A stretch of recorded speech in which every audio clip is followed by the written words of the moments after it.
All right. Well, welcome to Don't Sweat the Flops.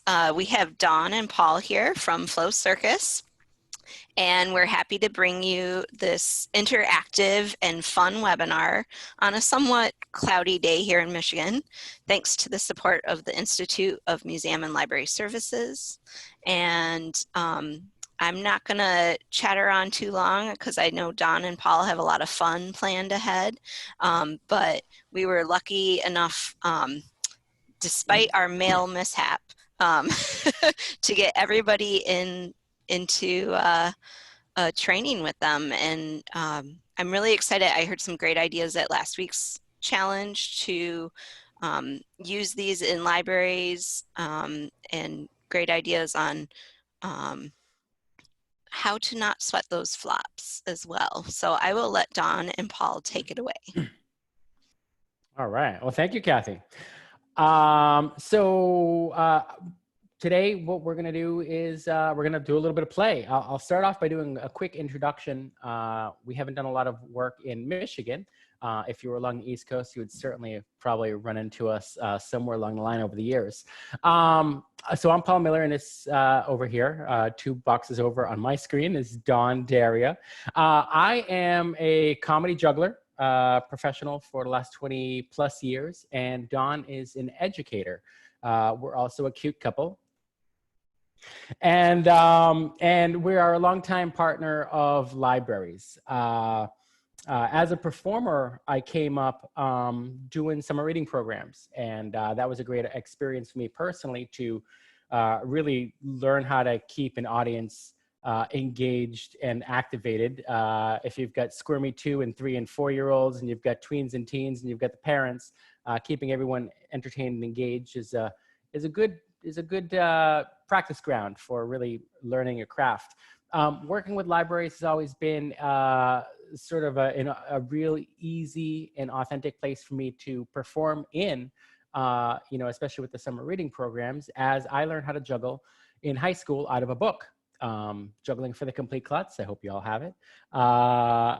Or any juggling books, really. But I learned how to juggle out of a book, and it really changed my life. I was not a great student. I didn't get a lot of positive reinforcement from the people in my life, and oftentimes the reinforcement or attention I was getting was negative, because that's just where my fancy led me. But I learned how to juggle, and all of a sudden it opened up a whole new world for me.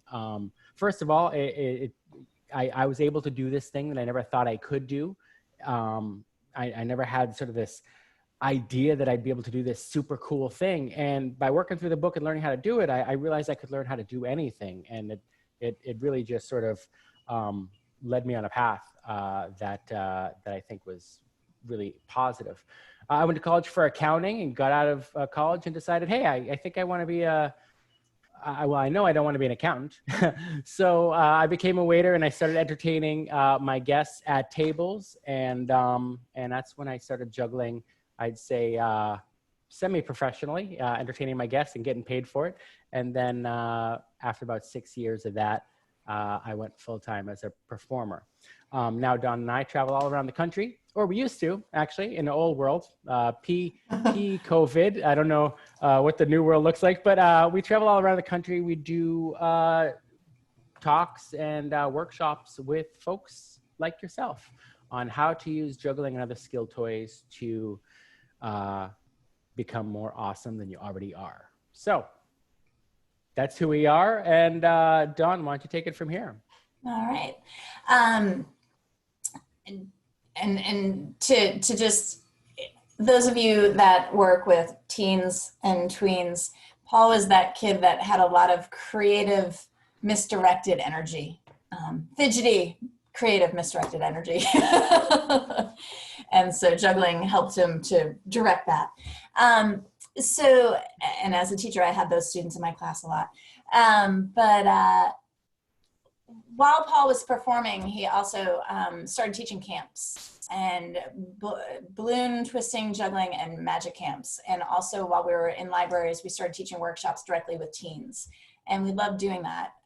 But we found that we could have a lot more impact by teaching you all to use those same skills. So we moved from doing direct to teens to more of this train the trainer model, because once we left and took our toys with us, you know, one-offs really aren't very powerful for kids, but having kind of ongoing programs for kids is much more powerful for them and for you.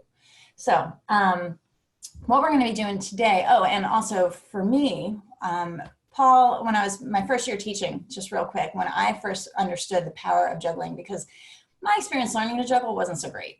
I mentioned my hacky sack experience. Well, juggling also was kind of painful for me because I mentioned I'm a perfectionist, recovering. And when Paul first tried to teach me how to juggle, I struggled a lot, and I didn't do well really right away. And so I put the juggling balls on a shelf for years. And real quick, when I first finally learned how to juggle, I was in a room with somebody and I wasn't trying, she was. And when she dropped, she laughed. And that blew my mind. Number one, she had a great laugh. It was infectious. I kind of like looked around to see who was laughing and why they were laughing, but she was laughing when she dropped. And that just opened up my eyes to this idea that you can just have fun with the process, and it didn't matter if you were succeeding or dropping, and it was just, And that was the day I actually first felt what the juggling pattern could feel like, and from there I was able to get it and improve. So I share that with you because that's what we're going to be focusing on today, is being okay with dropping. But also I share that because that began the process of what juggling can teach us. And so my first year teaching, it was the week before the holiday break, and I was fried, and I was teaching world history and getting to the Renaissance. And I said, hey, Paul, come teach my kids how to juggle. I'll tie it in, get it approved by the principal. I just didn't want to have to prep for the day.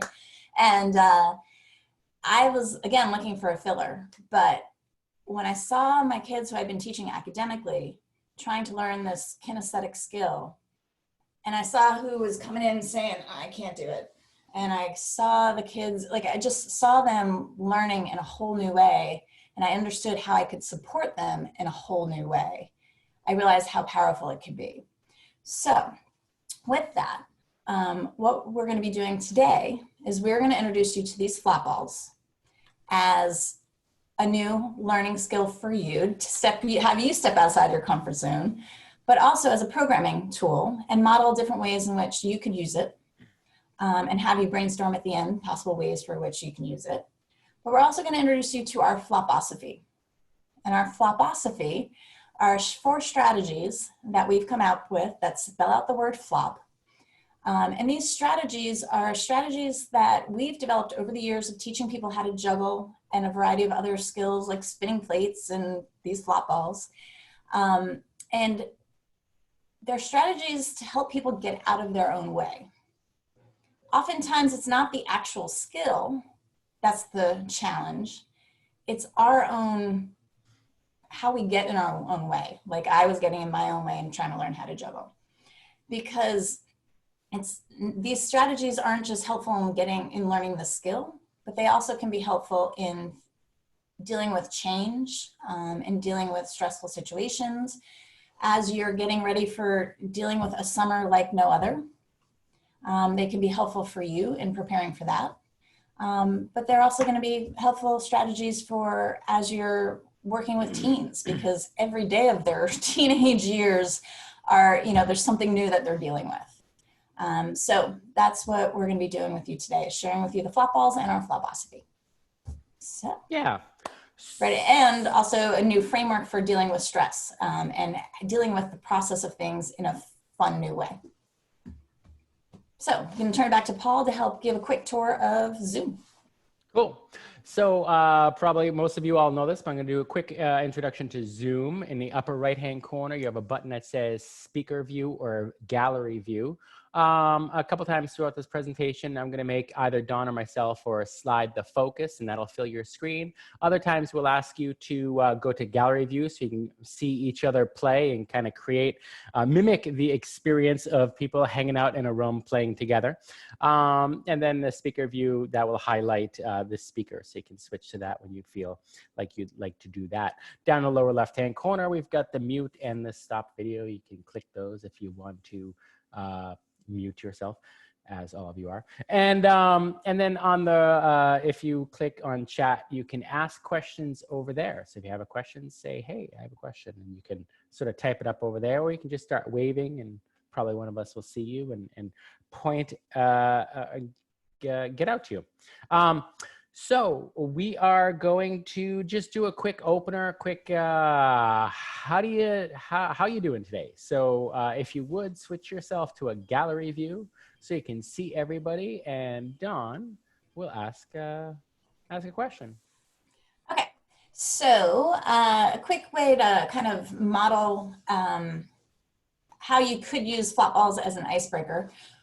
We're gonna take the flop ball component out of it for the moment, just because you haven't quite gotten the flop ball ice. We haven't introduced the flop balls yet, but if you were doing an icebreaker with flop balls, you could have everybody standing in a circle, do something with the flop ball, and then do what we call a flop, a fact, and a feel.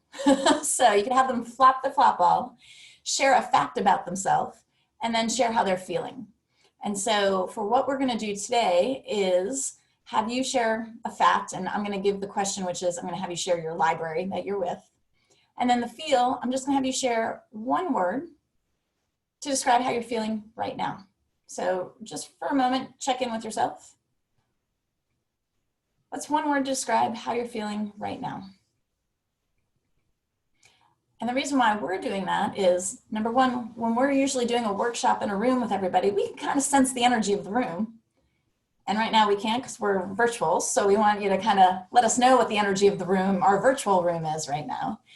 But also we find when I've been a participant in workshops and somebody's asked me to do this, I find it kind of helps me, ooh, puppy. I find it helps me to kind of check in with myself and become more present. If I just kind of, I'm feeling this way, I'm feeling really excited or really anxious or really calm, it just helps me to kind of check in with myself and just become a little bit more present. And then I can be a little more present to what's happening in that moment. So I'm going to say a name, and then you don't have to flop. If you want to flop, you can flop if you're feeling it. But since we haven't introduced the flop ball just yet, if you're not feeling it, then you can just go ahead and share your library and your one word for how you're feeling right now. Okay? So don't forget to take yourself off mute once I've said your name. I'm going to have Sarah go first.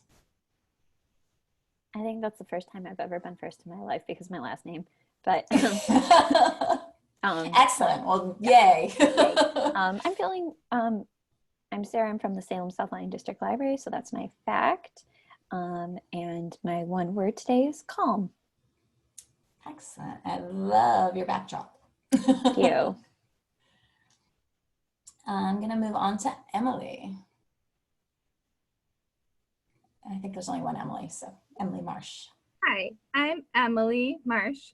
I am from the Sage Library in the Bay County system in Bay City. Probably anxious would be my word. Okay, thanks for sharing. I'm going to go, Shani, is it, Carr? Actually, it's Shani. Shani, with a long okay. A. Yep. I am from the Ionia Community Library, and I am also anxious. We're talking about starting back up, so anxious is my word. Okay, thanks for sharing. Lauren. I'm Lauren. I'm from the Commerce Township Community Library, and I am, I think, calm, but dangerously edging on tired. Say that again, calm and what? Dangerously close to tired. I'm right on that little precipice. Gotcha.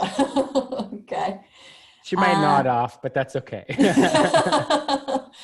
And we're going to go with Stephanie W.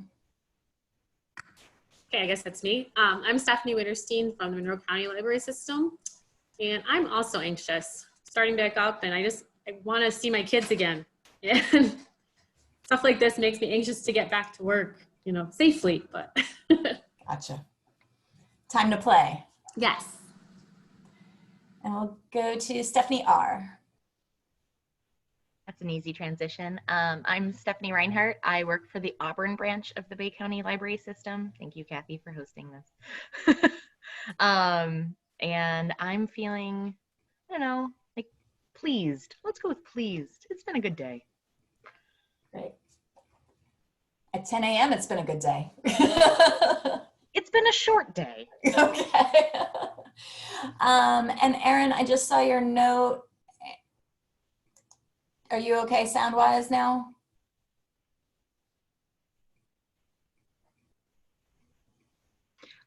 Yeah, it's still, everybody's still a little bit quiet. When I first came into Zoom, the volume was like fantastic, and then some long way, I don't know, I think it might be my headphones. Okay. But they're the only way that I can do sound, because if I do sound through my laptop, my microphone doesn't work, so. Gotcha. Okay. Erin, just something that I've had in Zoom, if you disable your virtual background, it'll occupy less of your resources and you may get more of them going through your sound card. Sorry, Stephanie, can you say that one more time? If you disable your virtual background, you may get, it'll free up some of your resources, so you may get better quality going through the sound card. I don't know if it'll work. It's just worked a couple times for me. Okay, cool. Erin, do you want to share while your mic's on?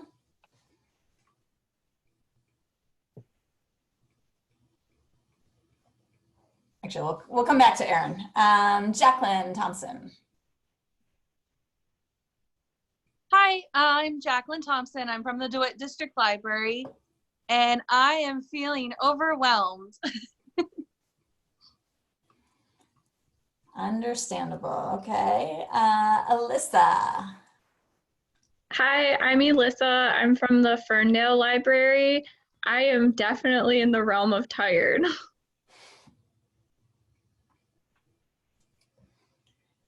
Colleen.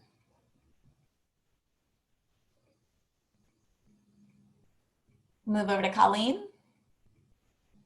Hi there. I'm from Stair District Library in Morenci, and I am feeling all those feelings. I'd say high anxiety about everything. And for this specific session, extremely intrigued, if intrigue is a feeling. I believe so. Great, thank you. And Jenny Hannibal. Hey, I'm Jenny Hannibal from the downtown branch of the Ypsilanti District Library between Ann Arbor and Detroit. I am feeling slightly overwhelmed, but also really hopeful. I'm on the reopening committee for my library, and I'm excited and hopeful about reopening, and watching my 3 teenagers play with these made me think, I really miss my library teens, so hopeful. Okay. I was just listening to, I think it was Brene Brown. She has I don't know if you guys are familiar with Brene Brown, but she has a podcast now, and she talks about being able to hold two opposite feelings like that in this, being able to hold both of those, and that, that's hard, but we oftentimes have those conflicting feelings, and that's part of being human. All right, let's move on to Lindsay. Hi everyone, I'm Lindsay Goichai. I'm from the Novi Public Library in Novi, Michigan. My feeling is a little different for everybody. I'm gonna say excited, obviously, to learn, and because it's a 3-day weekend, which means I can step away from all the Zoom meetings that I have all week. Great, excellent. Kathy Campbell. Good morning. I'm from the Otsego County Library in Gaylord, about an hour from the bridge, south of the bridge. And I would say gamut would be my feelings today, because it's a little bit of everything depending on what I'm doing and what's happening. We just got the okay for our area to open up starting next week. So on Tuesday, I'll be back in my building maybe for the first time in 2 months. So that's going to be interesting. And to get everything ready and to make sure our summer reading stuff is getting in line to get out there to the kids. So a little bit of everything, but looking forward to today's presentation, something really different for fun. Great. All right, Erin, are you with us? Can you share? I am, yep. Okay, great. My connection should be better too, so. Okay, great, great. So my name is Erin Durrett, and I work at the Clinton Macomb Public Library in Clinton Township, Michigan. I'm feeling a lot of things right now, a little anxiety, a little overwhelmed. I have kind of meetings back to back today, so that's a little stressful. So especially because I'm running the other 2 meetings after this. Okay. And Kathy Lancaster, do you want to share how you're feeling today? Sure. I think I'm feeling a little silly today. Like my silly old self a little bit. Okay.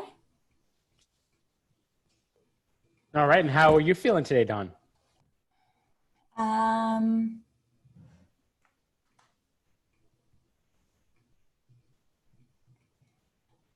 I am feeling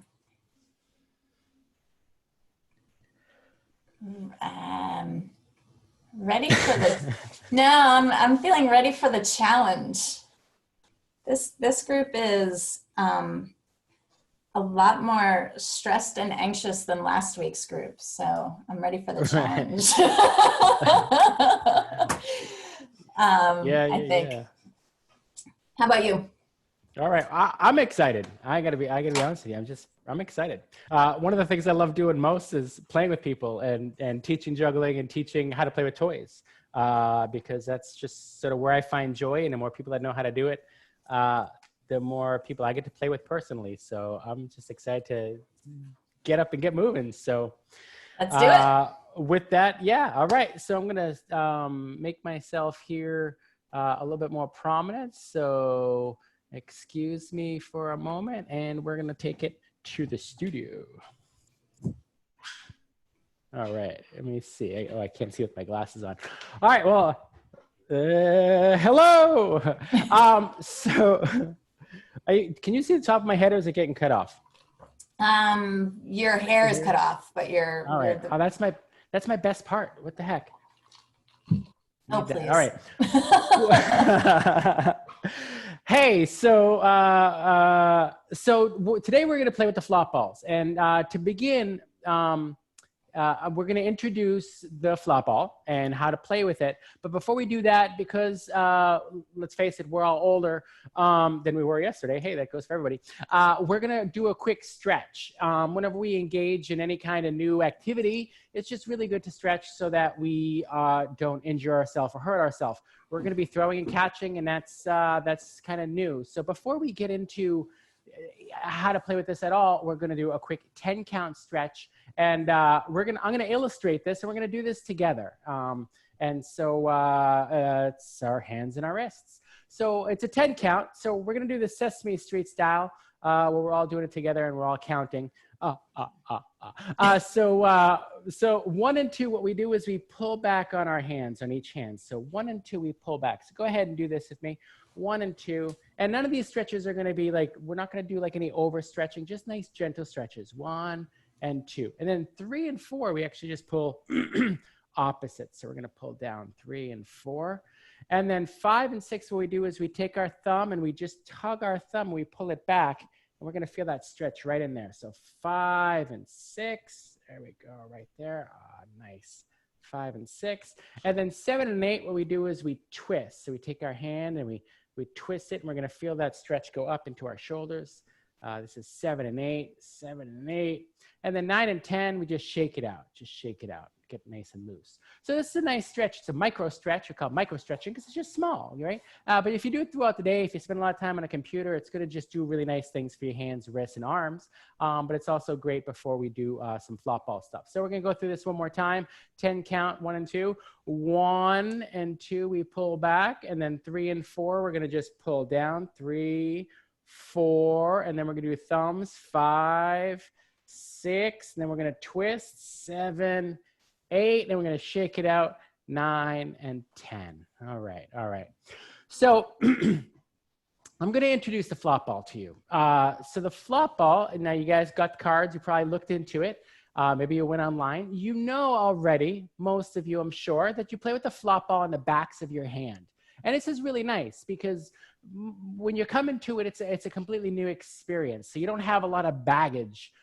You know, if you dropped the ball during, you know, 7th grade gym class and had emotional trauma, you can leave all that behind because this is completely different. It's a lot easier. We're throwing catching on the backs of our hands instead of, you know, having all these fingers get in the way. Flop balls are nice and flat. They're filled with sand. And it's a very fine sand and it's a soft fabric. So it just kind of sits and bounces really well. So the first thing I want you to do before we do any throwing is to just put a flop ball on the back of your hand and feel the weight of it, right?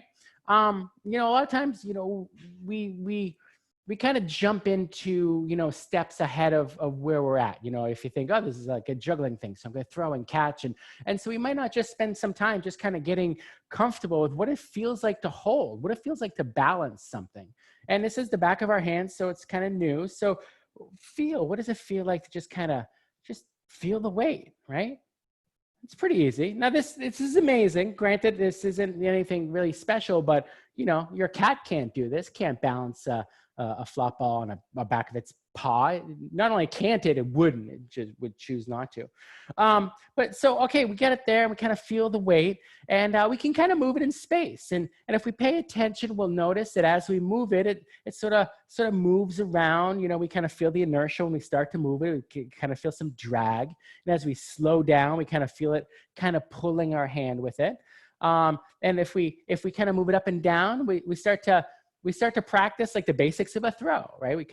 We move it up and we kind of catch it down at the bottom. So this is sort of a great way to practice throwing and catching without even letting go. And if you kind of work with this and start to explore the speed at which you move your hand up and move it back down, you start to feel like the entire experience of a throw and catch. Right at the top there, it actually becomes very light. It becomes very light. You know, we kind of get to this point where it's going up and it's got enough force to counteract the gravity. And just for like a split second, it's weightless. So it gets really light up there. And then as we catch it down at the bottom, again, we're not letting go. We're just kind of moving with it. You'll notice that it gets heavier. Like you kind of feel that weight. And so when you throw and catch, you follow through with a throw and you absorb the energy on the catch. So we can actually practice throwing and catching without even letting go and just start to become more in tune with that feeling. Now, there's a lot of things you can do at this stage right here without even throwing and catching, right? So one of the things is as you throw it up and catch it, again, we're not letting go. We're just kind of moving up with it. Because it gets light up there, you can start to slide your hand underneath it. That's pretty cool, right? So we're starting to explore ways to play with that without even moving on to the high risk throws and catches. You can also kind of move it around and start to tip your hand up. And what we do is we create like this false gravity, this centrifugal force, where as it's slowing down, it's kind of pushing up against our hand. And so it kind of sticks there like upside down, or you can swing it back and forth like they do in lacrosse, right? Lacrosse, they keep that ball in there by swinging it and creating this artificial gravity or centrifugal force kind of in the back of the net. So you can kind of explore all these interesting ways to move the flop ball in the back of your hand without even letting go, which is pretty amazing if you ask me. So hopefully I got to switch this. I can't switch the view because I'm on focus. I can't see if you guys are following along, but in a moment, we're going to turn on some music after Dawn introduces some ideas. But what I'd like you to do now is I'm going to show you a couple of beginner throws and catches. And I don't want you to go along and follow along as I do these, because then you're not watching a screen, you're kind of focused and you're going to miss some variations and such. So for now, put the flop ball, you know, down or just hold it. If this makes you angry, you can just put it down and put your elbow on it and use it as a huff-a-rum pillow. They were doing the flies along with you. They were, okay, yeah. Good. So, okay, so some basic throws and catches. So the first one is the flat. And the flat is just like it sounds. Now, before I get to that, some of you were like, this is really hard for me because, I don't know, I got small hands. Okay, if you have small hands, just go spread your fingers out and your hand is like bigger. And then if you still feel like you have small hands, you can use two hands. You can put them together and make a paddle. Okay, so anything that I'm doing here, there's no I can't. It's I can from where I am, all right? There's no I can't, there's only I can from where I am. So we have the flop ball on the back of our hand. The first throw is a flat, and it's just basic. It's a flat throw. I'm gonna be nice and soft. I'm gonna follow through on my throw. It's gonna go straight up and straight down.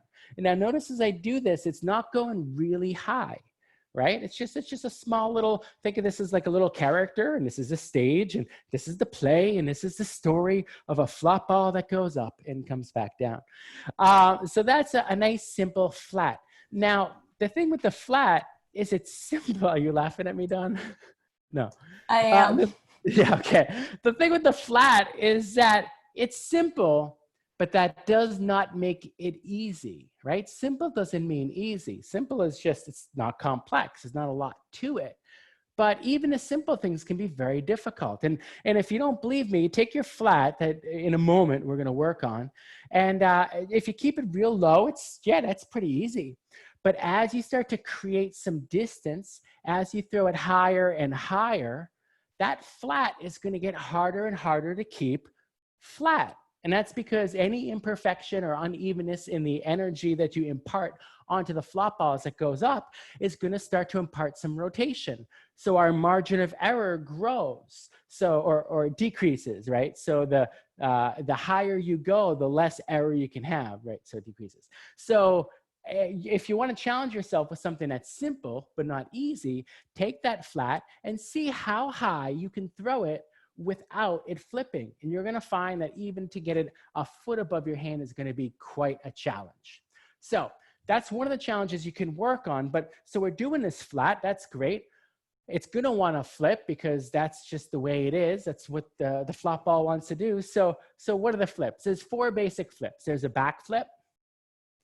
And a back flip is simply you flip it back towards yourself. So you see I have it on my hand nice and straight. I lift my fingertips up as I go up, and it flips back towards me. Nice and easy. Now, I will say that the flop ball is on my fingertips, right? So see how it's right there on my fingertips.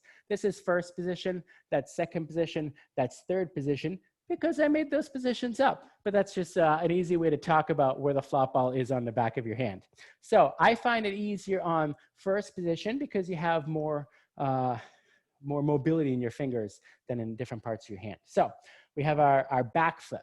The second flip is the front flip, and that's the opposite. And a front flip looks like this. Now you see it flips frontwards, right? Away from me. This is back flip towards me, front flip, it flips away. To do that, I have it in first position on my fingertips, and as I throw it up, I bend my fingers down. So I'm bending my fingers down as I'm going up, and it's flipping forward. So this takes a little bit of coordination because you're moving your arm up, you're moving your fingers down to get that front flip. Now, if you want to practice that, you can just sort of hold your hands over each other and have it flip forward, and that's actually turns into the waterfall, which is a nice, flowy, fun little trick. But that's, you know, a different trick. So we get our back flip, we get our front flip. We also have an in flip and an out flip. Out flip, it flips out to our outside. So we're standing square, flip it out to the outside. In flip is the opposite, flips into the inside. You'll probably find the out flip is easier than the in flip because your hand naturally wants to turn that way instead of turning that way. That's a little awkward, the way your bones are shaped and connected in your hands. we've got like this great out flip ability. The in flip takes a little bit more practice. Now, all of these tricks we can do on our right hand. All these tricks we can do on our left hand. We can also do all of these tricks in between hands, and we can do them with the paddle. So those are 4 flips and a flat. Now, back to you, Dawn. In a moment, we're going to have you stand up and play. Before we do, I want to welcome Kelly. Kelly joined us a few minutes ago while Paul was doing demonstrations. So Kelly, if you would just, unmute yourself and just let us know where you're joining us from and one word to describe how you're feeling right now. Hi, sorry guys. I was actually here around 10:03, but I think I came in past roll call. I'm Kelly. I'm from the Ypsilanti District Library, and I'm feeling happy that it's Friday, but also a little nervous because I didn't get the flop balls in time. So I made my own from your video tutorial. Yay! And birdseed. But so I'm just gonna have to wing it. But awesome. Well, thank you for overachieving, or not overachieving, but thank you for adapting and being flexible. And sorry for the mess up with the post office, but thank you for being flexible. Thank you. And that's just a note to everybody. We do have a DIY version of the flop balls that we'll send you a link to afterwards. And Kelly will be modeling that for us today. So Paul just demonstrated you a whole bunch of tricks that you're about to try. Before we have you stand up and try them, I want to do a quick check. And just with raising your hands, tell me how many of you are thinking to yourself, I'm going to be awesome at this, no problem. This is going to be great. I'm going to be awesome. All right, one hand up. Do I see one hand up? Okay, one hand, two hands up. All right. How many of you, hands down, how many of you are thinking, I'm going to be so uncoordinated at this, I'm going to stink? Quite a few hands up, okay. How many of you are thinking, okay, well, I'm going to learn something from this? Okay, quite a few hands up on that. What I just did a very informal assessment of is something called mindset, right? How we frame a situation, a learning situation, how we frame that situation has a huge impact on our outcomes. There's a lot of research happening right now around mindset, or has been happening around mindset, and it's really excited. Exactly, Sarah. Growth versus fixed mindset was pretty much what I was assessing. And actually the first two, although positive and negative, the first two were actually fixed mindset. Fixed mindset is saying, it can be positive or negative, but fixed mindset is saying, I have a natural ability in something, and I'm either, you're either born with it or you're not, and you can't do anything to change it. Versus the third statement is, well, I can learn something. And another way of saying that is, I can't do it, versus is a fixed mindset, versus I can't do it yet, which is a growth mindset.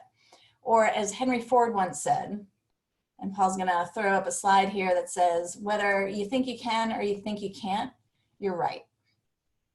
And that captures, that sums up mindset.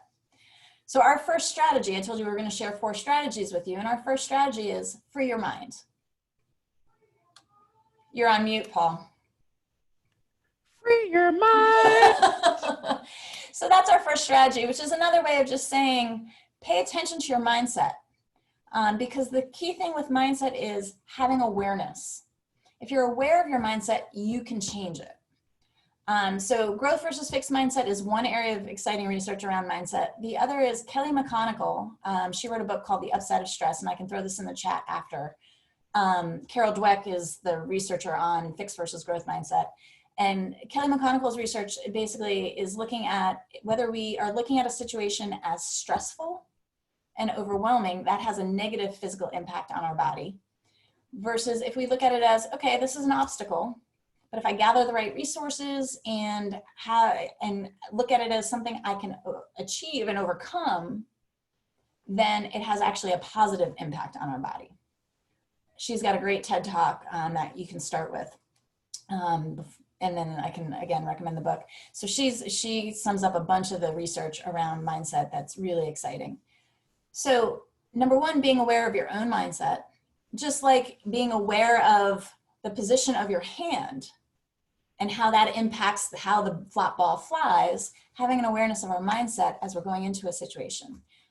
For teenagers, having an awareness of their mindset going in to take an SAT, having an awareness of their mindset as they're about to audition for a role in a play, that's going to impact their outcomes.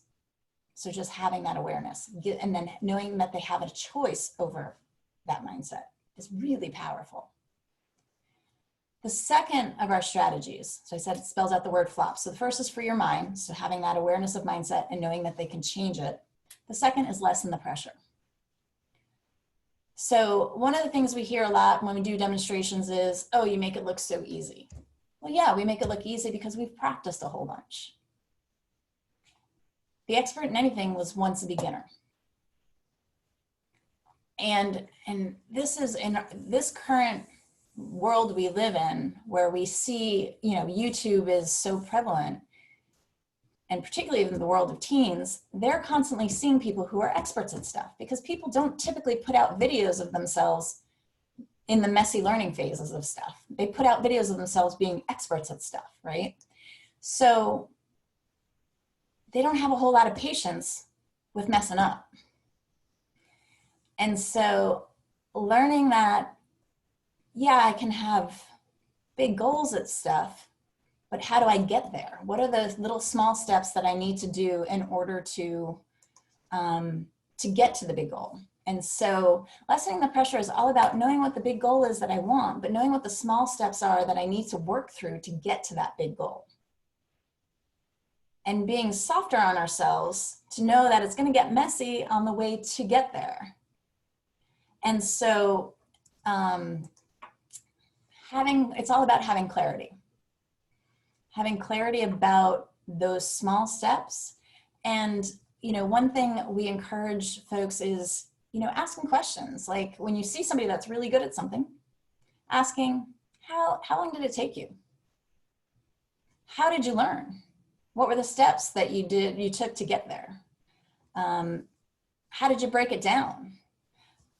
I'll never forget, nieces, Paul and I don't have kids, but, we have nieces and nephew, and it's like, oh, I have this big project to do for school. Okay, what are the first steps? Oh, I don't know, it's just a big project. I just have to do this project. It's like, okay, well, helping them to learn how to break it down into steps. And so starting where you are, but then, knowing how to break it down one step at a time. Otherwise, we just opt out. Or we waste a whole lot of time being overwhelmed, as opposed to starting to take those small steps to get there. And as far as the flop ball goes, I'm going to make, as you're about to stand up and start playing with the flop balls, lessening the pressure can be very specific in terms of when you start to catch the ball, lessen the pressure. Soften on the catch, because if you're trying too hard to make it happen, you're going to stiffen up on the catch and it's going to bounce right off. It's going to land and bounce right off. So lessen the pressure on yourself as you catch it. Don't try to be perfect, because if you're trying to be perfect, you're going to actually work against yourself and it backfires. All yeah. Right? So we are going to, we're going to turn on some music, and the music's going to last about 4 minutes. It's 2 songs, 2.5 songs. These are all open source songs by Kevin MacLeod. If you're ever looking for music to play that's Creative Commons compliant, and I highly recommend him. He's got every kind of music. So we're going to turn on some music. If you would put yourself on gallery view so you can see everybody, and we're going to encourage you to turn on your mic, and if you have some success, make some noise. Give yourself a high five, let out a woo-hoo. You can be like, yo, library, or whatever. Yeehaw! Yay me! Whatever it is. So we'll turn on some music. Yeah, and let's get up and get flopping. I want some space.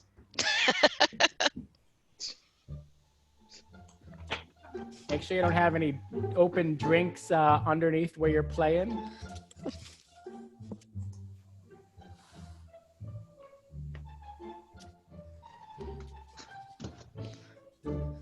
We have some folks that kept themselves on mute. They don't want to share their excitement. They're shy. I just don't want you hearing my dog.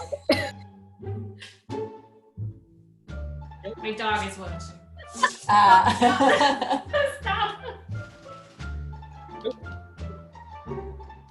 Alyssa's cat seems entirely unimpressed. It's nap time. You'd think I'd be better at this with a sneak lesson last week, but no. I'm still trying. Have you practiced all week? No. Stephanie R just got excited.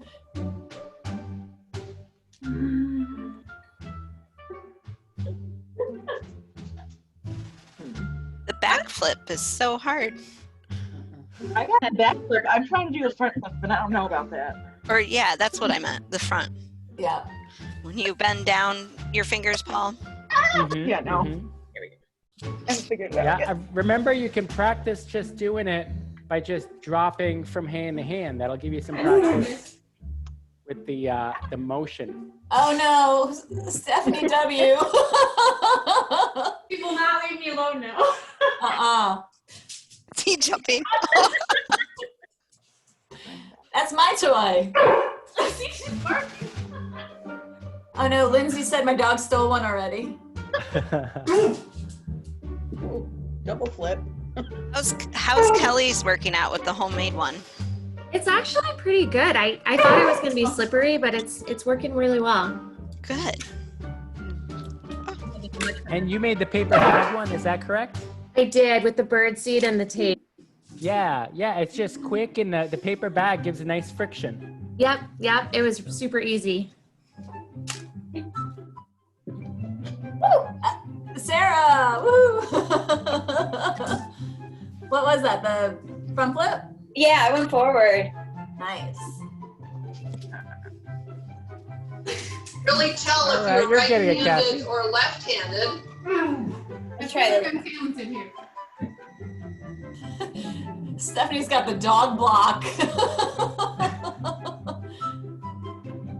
Yeah, Kathy's working it on both sides. That's great.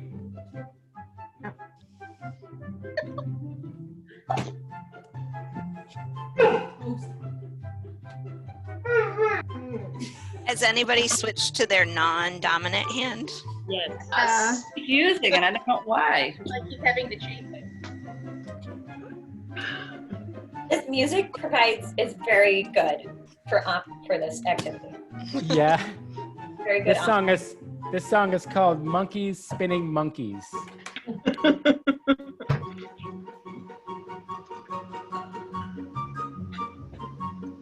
Yeah, I really can't say enough about this Kevin MacLeod. For years, he's just been producing music that's available for people to use. And he's so incredibly talented.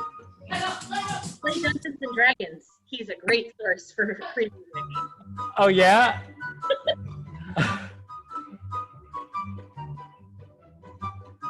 He does. That's interesting that you say that, because on his site he has grids that he makes available for people. And don't you make like maps and using like graph paper? Yeah. Yeah. I wonder if there's some connection there. There's an online platform to play D&D that has just direct access to all of his music that you can get directly. Oh, that's great. Oh, that's awesome. Yeah. I bet he's into it. I could see him totally being into something like that. Because the thing that with the graph paper always seems so random to me, but okay. Jacqueline's looking pretty comfortable over there. What's that? Jacqueline is looking pretty comfortable over there. Oh. I got two. I jinxed you. I'm sorry. I've seen a lot of non-dominant too. All right. Should we transition out of this? I don't know if anybody wants to stop playing. All You'll have right, another all chance to play. What's that? I was telling them they'll have another chance to play. Yeah, yeah. All right, so we'll, if everybody would bring their attention up to the screen for a second. One of the things that we're doing today is we're trying to model different ways that you can engage. Your music's still on. Oh, thank you. Now it stopped. He's ready to perform. Yeah. Always. So one of the things that we're here to do is to model a few different ways that you can engage your groups. And this is a really nice transition activity. If you have a bunch of people playing, I mean, this works. I mean, if you have like an audience of 500 people, you get everybody's attention and you do this little activity and it just focuses everybody's attention, gets everybody like laughing, high-fiving. It's really great. So what we're gonna do is we're gonna put the flop ball on the back of our hand. And for this, you're gonna wanna be standing up, give yourself some space. Have the flop ball on the back of your hand. And we're gonna throw it up any style you want. You can use two hands if you want as well. And we're gonna throw it up. We're gonna clap once, and then we're gonna catch it. And we're gonna do this on 3, 2, 1. All right. We weren't emotionally ready for that. Okay, we weren't emotionally ready. So flop ball on the back of your hand. We're gonna do this again. We're gonna do this on 3. So we're gonna throw it up on 3, 2, 1. All right, I heard some claps. Raise your hand if you got it. I'm gonna put this back on gallery view so you don't have to watch me in all my glory. Raise your hand if you got one clap. Nope. All right, good. We're gonna do 2 claps. If you didn't get 1 clap, you can go for 1 again, but if you did, we're gonna move on to 2. Flop on the back of your hand with 2 claps on 3, 2, 1. All right. Yeah. See a bunch of people bending down, but I saw some people kind of standing around, so that's good. We're gonna do 2 claps on 3, 2, 1. Nope. All right. 3. Raise your hand if you got 2 claps. All right, come on. We're going to 3 claps. 3 claps on 3, 2, 1.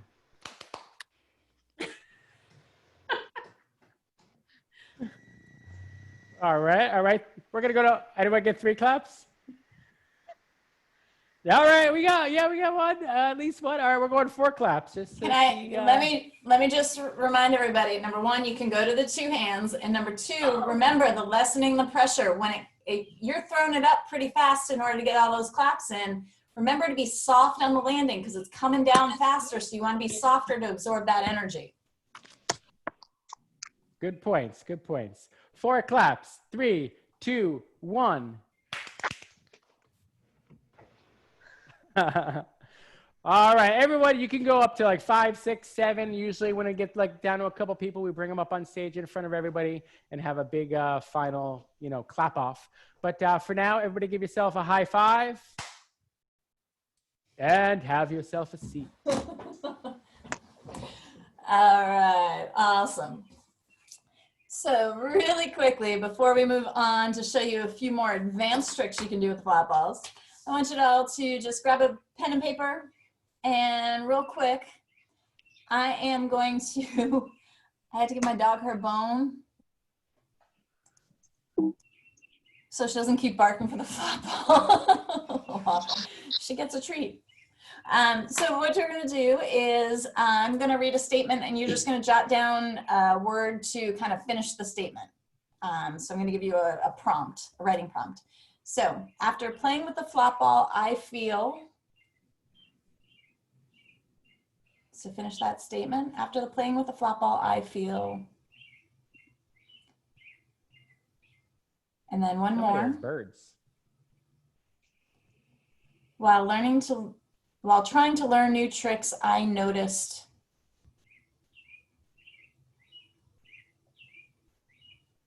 That's me. I have the birds. So the 2 statements, after playing with the flop ball, I feel, and while trying to learn new tricks, I noticed.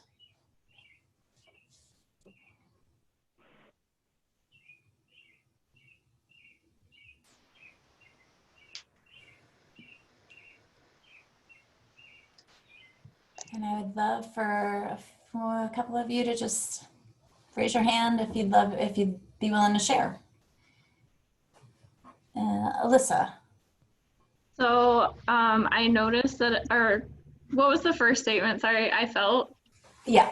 After playing the flop ball, I feel light.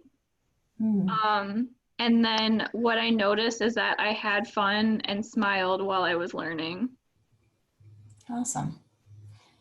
And I just wanted, if you don't mind me sharing, you were tired before. Yeah. At the beginning of the call. Interesting. Somebody else that's willing to share. Stephanie, W. Okay, I feel happier now. And that is better than I thought. That tends to happen. Sometimes we surprise ourselves when we step into that out of our comfort zone, right? Sometimes we are nervous getting into it, but then we surprise ourselves. Other observations? Kathy. I think I was focused on the flat ball, and so kind of any other worries that I had just kind of disappeared. By focusing in on something like this in our bodies, everything in your mind disappeared. Those other workshops you're about to facilitate went away. Okay, Kathy had her hand up first, and then I'll go to Jenny. Stephanie took my word for happier, because how can you do this and not feel happier? And as the flop ball kept flopping, my stress went down, I think, because, okay, it fell. I'll just pick it up and go again. So it's sort of a stress reliever thing, because it really doesn't matter, and you can let your stress go. Excellent. Jenny. I felt energized, and I noticed that sometimes I was achieving things that weren't even on my goal list. Like I could do 360s really reliably with one hand in one direction. I thought, oh, I just learned something I wasn't supposed to learn. Cool. That's something we talk about with lessening the pressure too, is sometimes we get so focused on one goal that we don't stay open to other things we could learn along the way. We get so fixated on that we don't end up staying open to the other things that we could be learning. And we end up missing out. Kelly, your hand went up. Yeah, I noticed I was pretty calm and zen this morning, but it gave me a lot of energy to play with that. So I felt pretty energized. And it was a lot of fun. I wanted to keep going, and I can see teens really enjoying this activity and wanting to keep going with it. It kind of takes your mind off of all your worries. So that's kind of nice. Excellent. Excellent. Well, I'm going to move on to our other two strategies, and then Paul's going to show us some more advanced tricks, so you'll get one more a chance to play before we wrap up. So our last two strategies. So again, for your mind, so paying attention to mindset, lessening the pressure. So yes, we want to move toward goals, but how do we move toward those goals in a way that we don't stress ourselves out, that we're moving one step at a time, but staying open also to kind of other lessons along the way. The next is O, and that is observe, don't judge. That when we're in that messy learning stage, it's not always, with flop balls, yeah, it doesn't really matter if we learn this or not, but it still can sometimes get frustrating if we're not necessarily mastering it. And when it is something that matters, it can be even more frustrating. And so a lot of times what happens is our inner critic will get fired up. And that's when we layer in the stories of, oh, I'm so uncoordinated. Oh, I stink at this. Oh, whatever our internal story, we all have those. Our internal critic has our own individualized stories that it tells. That doesn't help us. That doesn't give us any data to then tell us what to do differently next time. So what we want to practice is observing without judgment, so that we can get data to be able to know what to do differently next time. in mindfulness communities and mindfulness practice, you'll often hear them talk about something called the beginner's mind, where you look at it as if you're doing it for the first time with a fresh perspective. Practicing curiosity. Another way to, if you're talking to teens, you know, thinking about it as a scientist or an engineer, like just looking for the data, just looking for the facts. If you're playing with flop ball, it might be, where did it land? Which hand were you using? What position was the hand in? Just trying to get the facts and get rid of the story. And so things to pay attention to are the words like should. Where are you saying I should be doing this? I should be doing that. That's kind of more of the story, right? Comparing. You know, part of the reason why I was having trouble learning to juggle is I was comparing myself to Paul and how good he was. That doesn't help. That's judgment, right? So just observing what's happening for me right now, and what I might want to do differently next time. So curiosity and compassion are really key for observing without judgment. And then the P for the flop strategies. A lot of people times, too soon, Paul, too soon. A lot of times people assume it's going to be practice makes perfect, but that's not going to be it, because practice doesn't make perfect, because doing the same thing over and over, if it's not working, just creates a bad habit. Paul's had a teacher in grade school that used to say, practice doesn't make perfect, practice makes permanent. And so we've seen this thousands of times when we've done juggling workshops. When people have tried to teach themselves to juggle, we have to spend more time trying to break a habit than actually teaching them to juggle. And so what we say, our strategy for P is actually play with variables, because there's no one way to work, learn, and play. We all do it differently. And any skill is often a complex skill with many different variables at play. And so if it's not working, pick one of those variables and do it differently, and just tweak it and try it and see if it works.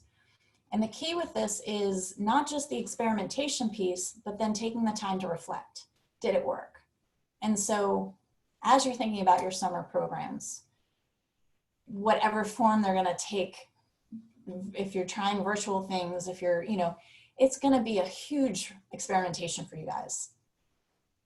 It's all new. And so try something, take the time. Did it work? What worked? What didn't? What do I want to try next time? It's going to be a constant process of that, iteration after iteration. And you know, just take the time to pause, reflect, try something different, and definitely go easy on yourselves, because it's all new. And so, and kind of instilling that in the teens you work with too. It's just, you know, there's no one way to do it. There's no right way to do it. So next up, we're gonna try practicing all of these different strategies with some more advanced tricks. Aw, yeah. Whoop, I'm on mute. No, I'm not. No, you're not. We heard you loud and clear. I want to make sure my, oh yeah, was, you know, broadcasting. Yeah, so here, let's switch over to our studio, and we'll show you some different ways to play. So now we showed you the basic flips, the basic flat. This is like juggling. It's not like you learn a trick and then you're done. Like, oh, I can juggle, I'm done. No, the cool thing about juggling or playing with any of these skill toys is it's sort of like a never-ending journey. It's an art form. So once you kind of push to whatever your goal is, then you set new goals and you learn new things. And one of the nice things about flop balls or juggling or skill toys in general is that it's really open to your style of play. If you like to be a performer, make people laugh, there's space for you. If you're more athletic and competitive, there's space for you. If you're more flowy and dancey, there's space for you. So there's no right or wrong way to do it. It's however, you know, whatever suits your fancy. And actually the deck of cards that you all got, most of you got, it illustrates all these different styles of play. And that's what we tried to do with that deck of cards, really give you a broad sense of different ways that you can play with the flop ball, not as if that's sort of some sort of definitive guide to these are the tricks that you learned, but rather to kind of expose you to different styles of play. So what we're going to do now is expose you to a couple of different types of tricks that you can work on. So the first one is the flop walk. The flop walk and the moonwalk. So the flop walk looks like this. Let me see, I'll probably come a little closer. Flop walk looks like this. Whoa, whoa, whoa. I'm slippery today. Whoa. So the flop walk is just these steps down your arm, and the moonwalk is where you do one step and then slide it back. Step, slide, step, slide, step, slide. So let's break that down. The step is just a really low backflip, a really low backflip. So you see when I do this, a lot of times it doesn't even flip because I'm just trying to give it just enough energy to get the front end or the far end up. And then as it's kind of up, I'm actually pushing forward a little bit to help it rotate forward, or rotate backwards rather. Now I basically take it from one position, or position one to position two. How do I get it back? Well, I could just move it. But remember when we were doing that fly, when we were moving around with it, we noticed up top it gets really light, and that gives us an opportunity to kind of slide underneath it. So we can do this back walk and then slide. Back walk, slide. Now, depending on how humid it is, how sticky you are, how dry your skin is going to affect how the flop walk goes. So some days it's going to be easier, some days it's going to be harder, some days it's going to fall off more easily than other days. So for this one, I'll tell you, this is actually one of my favorite tricks because you can do this without even looking. You can just do it by feel. So you just be like, hey, how you doing? What's going on? Oh, don't worry about this. This is just me being awesome. And so you can just kind of chit chat and be awesome while you're flop walking and moonwalking. So that's the first trick. The second trick is the chop flip. Now, this is a fast trick. So if you're a fast mover, this might be one that you will enjoy. And it looks like this. I guess I'll do it this way straight on.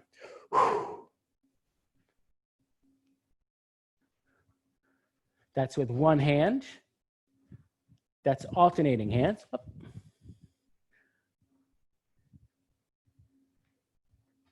Now, what's happening here? It's a two-part trick, The first part is just doing a flat.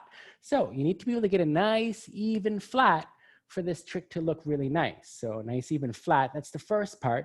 And then the second part is after you throw it up and it's flying in the air flat, what you do is you come down and karate chop. So I'm going to karate chop on the inside. So it's going up on karate chop on the inside of the ball, and then I go down and scoop out. And what happens is basically I'm rotating with the karate chop. So that's the trick. So a flat, and then I chop on the inside and scoop out.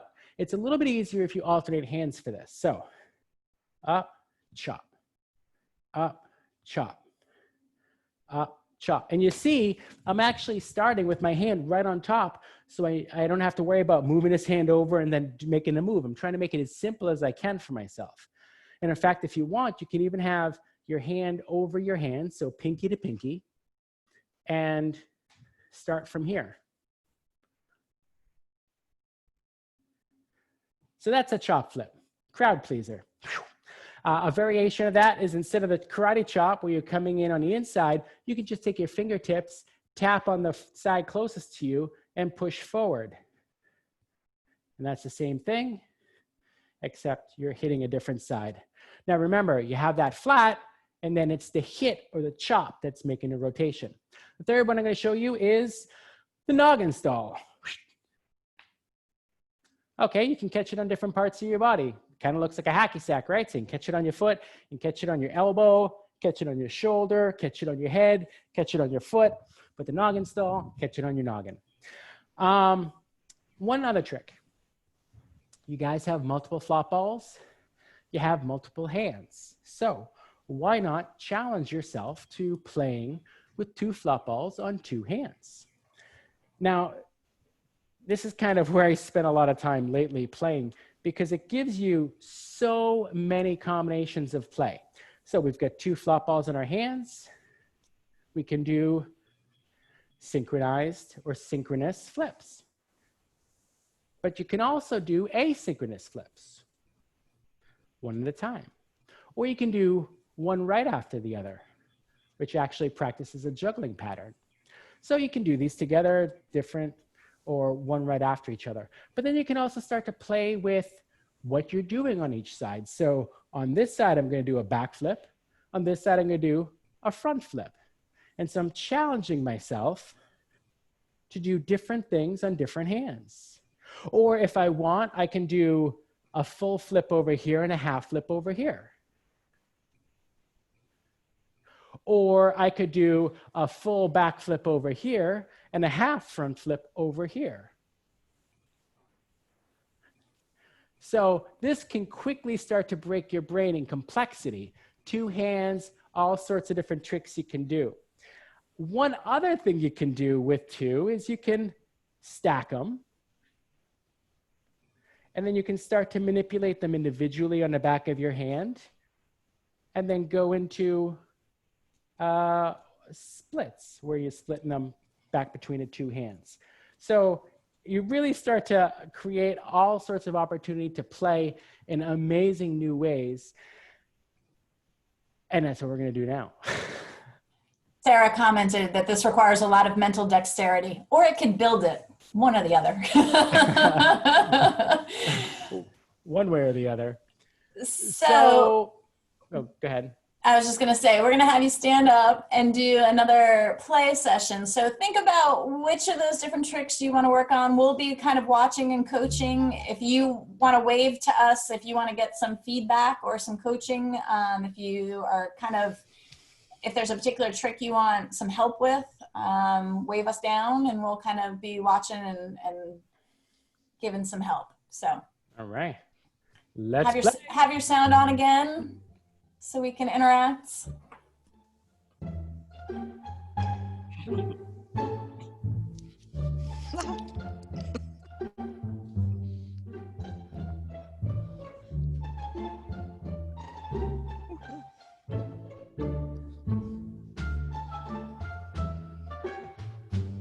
Now I find sometimes after a break, some of you might want to warm up with some basic flips before moving on to the advanced tricks. That's okay. I know I'm one of those people. I have to re-warm up my body.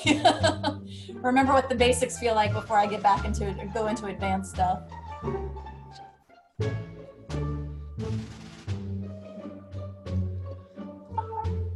We got nice, some Stephanie. Yeah, good double job. Flips.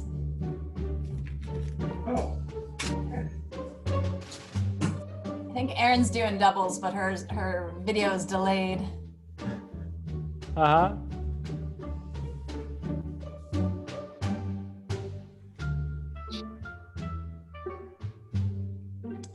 All right, Kathy's working on a chop flip. Nice job. Can you show that chop flip again? Sure. Hey, Paul. Yeah. Last time you did this to kind of... Okay. That I thought was really good to kind of... So that your hand was, you know... Sure. Okay. All right. So the chop flip again. And I'll do it nice and close. So I throw it up and then I chop down and out. Okay. So it's going up in the air. It's flying. I'm going to come down and hit. And see how I hit? It just starts to rotate. And then I follow through. So again, I throw it up. Throw it up. It's going up. I karate chop down. It rotates. And then I slide out. I think of it as my hand is making kind of a letter J. Yeah. Because it's coming down and then scooping under. Mm-hmm. And I find it's a little bit easier if I use both hands. So one's throwing the flat, and then I come down and it rotates. So it's going up. This hand isn't here. I come down and rotate. Does that help? If I have it on my left hand, my object is to get it onto my right hand. Correct.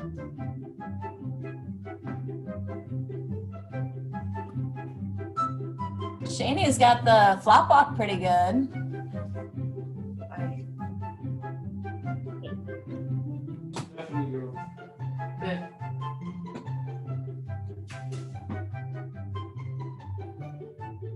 Shani, am I saying your name right? Yes, yes. You got the flop off pretty good. Yeah, how's that's it feel? Did it feel good? I'll work up from there. That's awesome. Or the moonwalk, actually. Whee!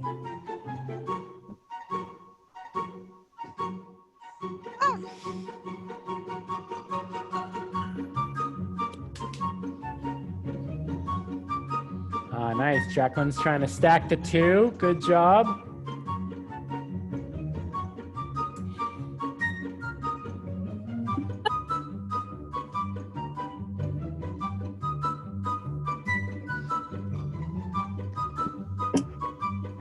There you go.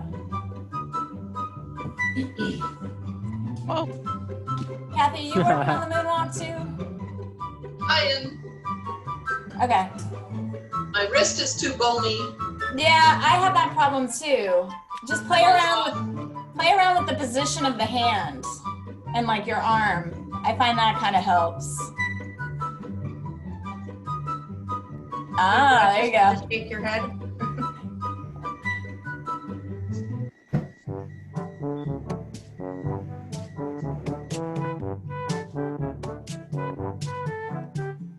All right, Dawn, say we wrap this up. All right.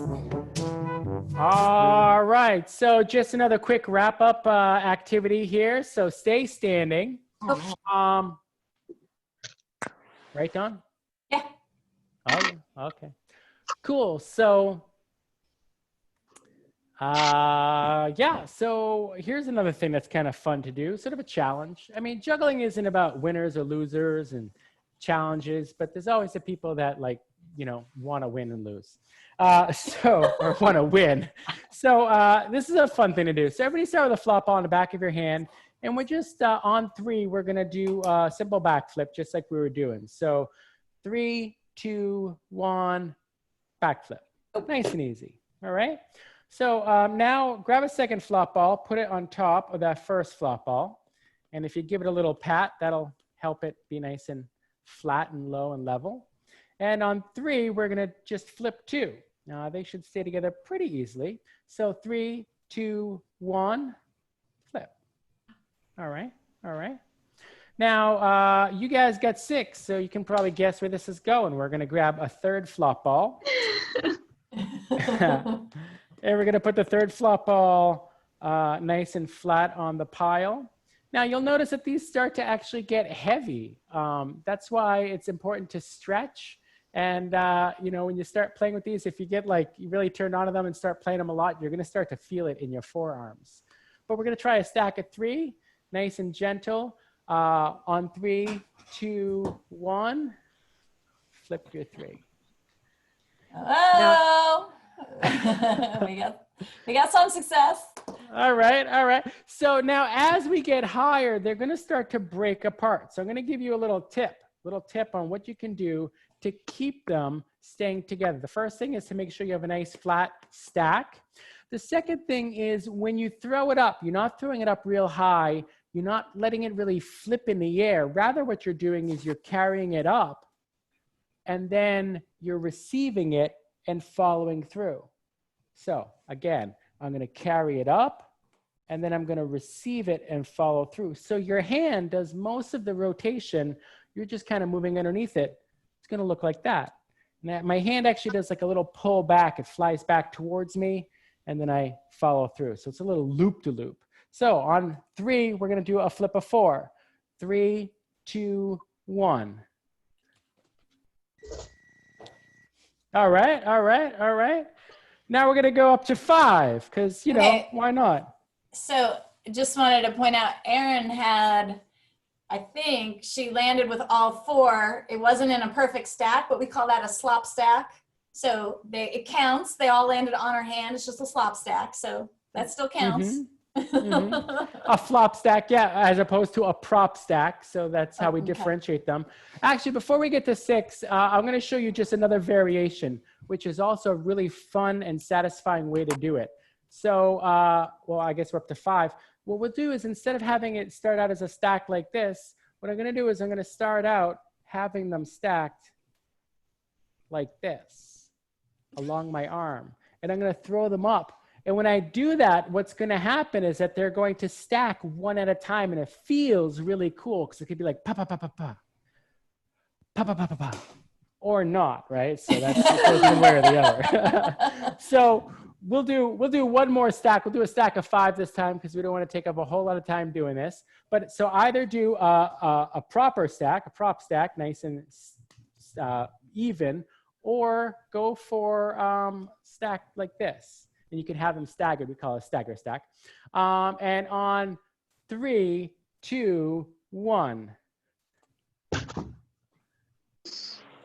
All right, all right. Now I will tell you, you guys have sets of 6. When we do workshops, we have like a whole bag of 50. So if you have a big group, you can have everybody working on 2, 3, 4. It just adds a lot of energy and it's a lot of fun. So, you know, but you can also pass them around and engage different ways. So there's that idea for you for redirecting energy back to Dawn. All right. Or you could just spend the rest of today working on trying to master the 6 stack, and there goes your day. All right, well, we have a few more minutes. Two things to wrap up. The first is just reviewing quickly the 4 strategies. Paul, you want to throw that slide up? Sure. Just taking a look at the 4 strategies. One wrap-up question focusing on these is if you could pick one of these strategies to focus on and practice more, particularly as you're thinking about prepping for the summer, which do you think would be most beneficial to you to focus on? For your mind, thinking about paying more attention and growing your awareness of mindset, lessen the pressure, gaining more clarity about having big goals and your small goals to get there. One thing I also didn't mention was the importance of celebrating your small wins, celebrating those small wins on the way to your big goal. That helps keep us motivated toward the big goals. Observing without judgment or playing with variables. Which of those would be most important for you personally to focus on? And if anybody, I'm going to go back to gallery view myself. If anybody would want to share or throw in the chat, which one? Kelly, if you would. I think for me, it's going to be observe without judgment. I think things are so different these days, and I'm to label it as negative, and maybe just trying to observe what's happening without labeling it as anything, or at least erring on the positive side and looking at, you know, the silver lining could be.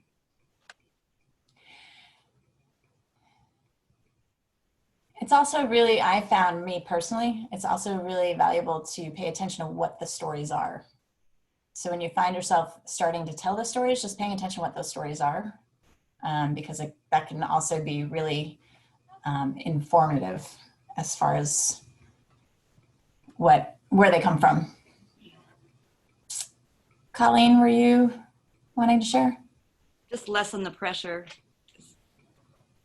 I mean, that's, if I take away anything from this, that's going to be it. Great. And that seems to be coming up in the chat box too. Aaron and Shayna shared that as well. Anyone else?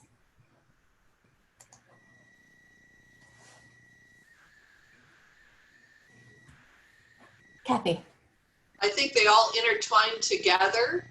So it's sort of hard to do one without the others, because for me, free your mind, I know how our previous programs have gone. We do X, Y, Z, we do this and that, and that's all out the window this year.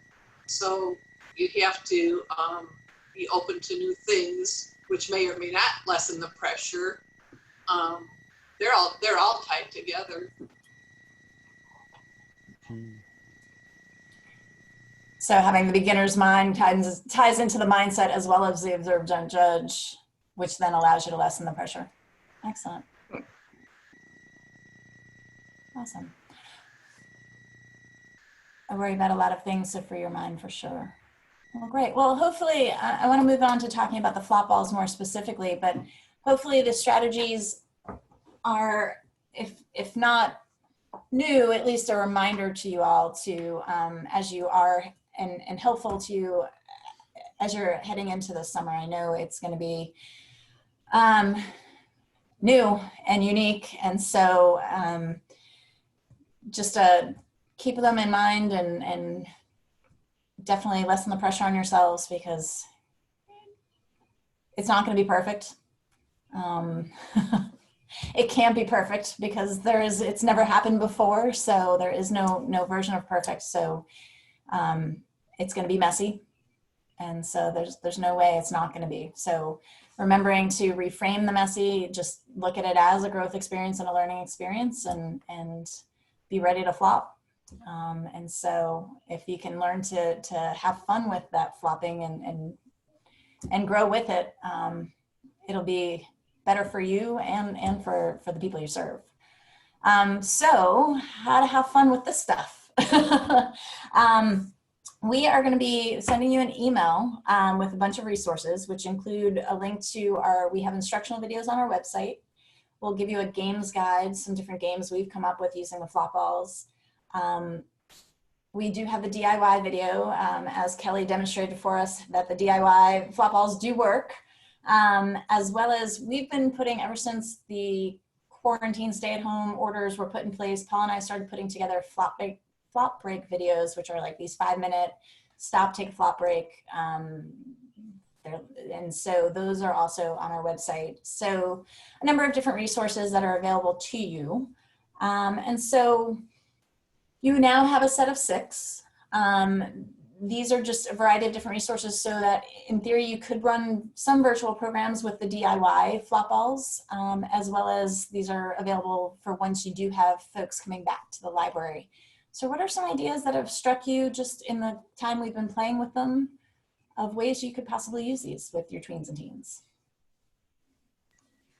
Yes, Kathy, I will put the book titles in the chat. Thank you for reminding me. But in the last couple of minutes that we have, anybody want to share some ideas and thoughts on, yes, I see a hand, Kathy. I think icebreaker, toss it from one person to the next, having them answer questions in a group, because sometimes you get groups that don't know each other, kids that don't know each other, and eliminate talk, because you can only talk when you have this kind of thing. Would be a great way.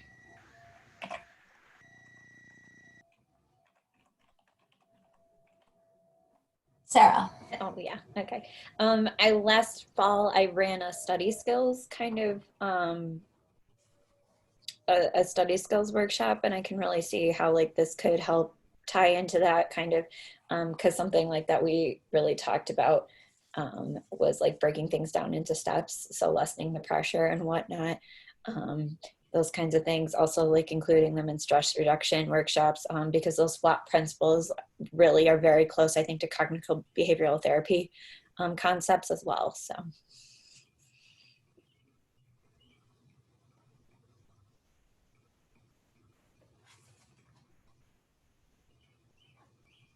Shani. Just building on what Kathy said, a lot of times in my teen advisory board meetings, everybody wants to be heard. So I think that could be a way too, that kind of like the speaker stick or whatever. But I also work with a local teen center in Ionia, and those are the kids that don't have a safe place to go usually after school. So they go there, and on Tuesdays, they have Talk Tuesdays where they have a counselor come in, and they do something very similar to this.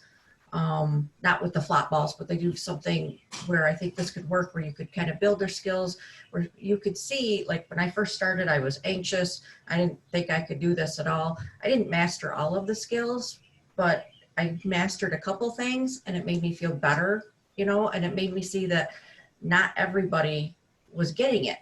And the people you think might get it might not get it, and the people who might not get it are getting it. So that's a good thing for teens to see.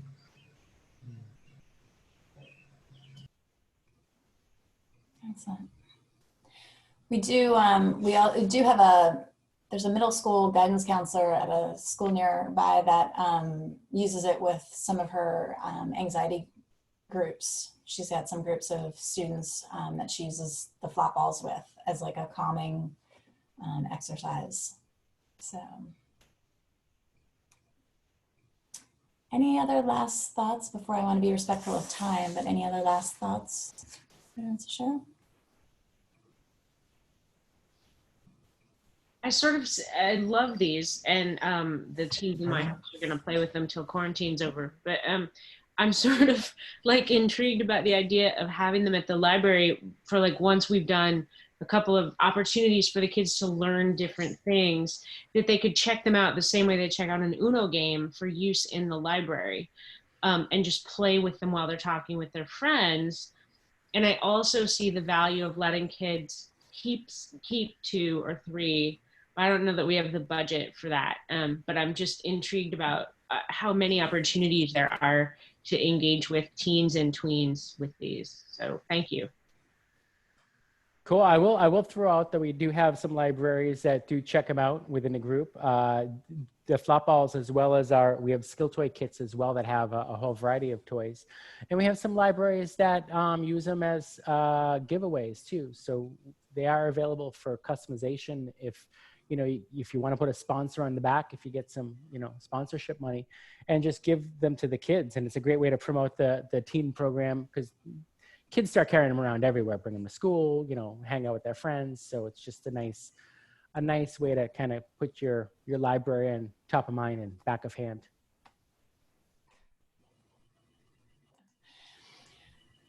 We'll follow up with an email with a bunch of, and I think Kathy just put some stuff in the chat box too, but we'll follow up with the resources and information. But for now, again, being mindful of your time, and I know some of you had things to go to after this. So we want to thank you all for coming and playing and being open to learning new things today and being playful, and hopefully you feel better and a little less anxious and overwhelmed, and that you can tackle things a little bit more, playfully anyway.